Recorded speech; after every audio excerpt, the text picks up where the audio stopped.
Assalamualaikum warahmatullahi wabarakatuh. Perkenalkan, saya Andi Supiani, peserta Latsar CPNS tahun 2025, Angkatan 32, Kelompok 1, dari Badan Pendapatan Daerah dengan jabatan Analis Keuangan Pusat dan Daerah. Sebelumnya izinkan saya untuk memaparkan learning journal yang saya dapatkan pada agenda kedua. Pada agenda kedua, distance learning dilakukan dengan sinkronus dan asinkronus. Apa perbedaannya? Sinkronus adalah pembelajaran yang terjadi secara langsung melalui Zoom meeting antara fasilitator dan para peserta Latsar. Pada pembelajaran ini terdapat interaksi langsung seperti diskusi yang interaktif, tanya jawab antara para peserta dan fasilitator, dan mendapatkan feedback. Materi pembelajaran ini dibawakan langsung oleh Ibu Afrina Dwijayanti. Sedangkan asinkronus adalah pembelajaran secara tidak langsung atau belajar mandiri dengan mengerjakan tugas individu dan kelompok melalui website Classroom.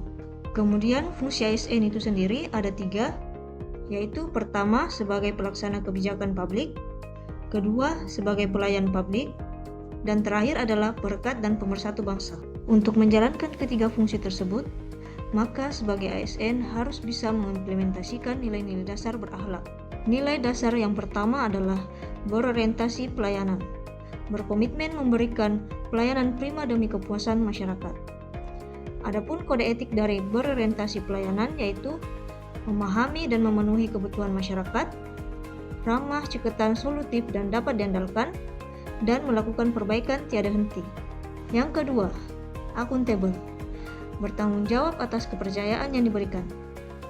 Dengan melaksanakan tugas dengan jujur, bertanggung jawab, cermat, disiplin, dan berintegritas tinggi. Menggunakan kekayaan dan barang milik negara secara bertanggung jawab, efektif, efisien, dan tidak menyalahgunakan kewenangan jabatan.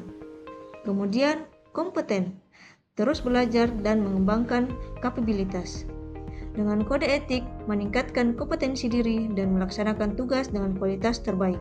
Selanjutnya, harmonis, saling peduli dan menghargai perbedaan.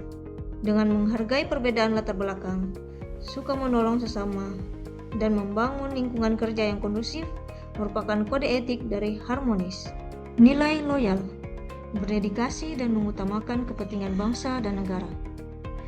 Kode etik dari nilai ini yaitu memegang teguh Pancasila, Undang-Undang Dasar 1945, dan setia kepada NKRI, menjaga nama baik ASN, pimpinan, instansi, dan negara, serta menjaga rahasia jabatan dan negara. Adaptif, terus berinovasi dan antusias dalam perubahan.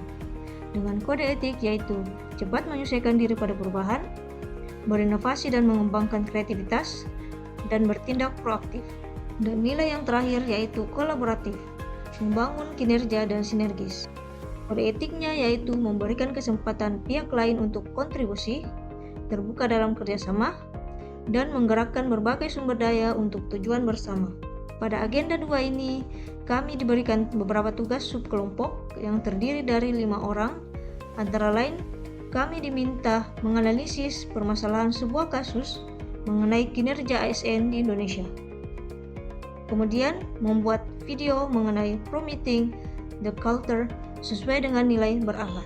Selanjutnya, tugas subkelompok kami diminta untuk mengidentifikasi dan menganalisis strategi nilai berakhlak di instansi Kota Palopo.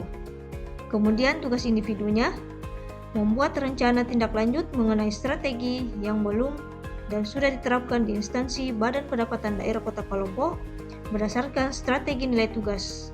Kesimpulan yang didapatkan dari pembelajaran agenda kedua yaitu: pertama, adanya diskusi yang dibangun dengan suasana interaktif, peserta jadi lebih aktif mengutarakan pendapatnya mengenai inovasi memaksimalkan nilai berakhlak di lingkungan kerja. Kedua, para peserta jadi lebih memahami akan pentingnya nilai-nilai berakhlak, terutama yang diterapkan di instansi masing-masing sebagai perilaku ASN yang profesional. Sekian dan terima kasih.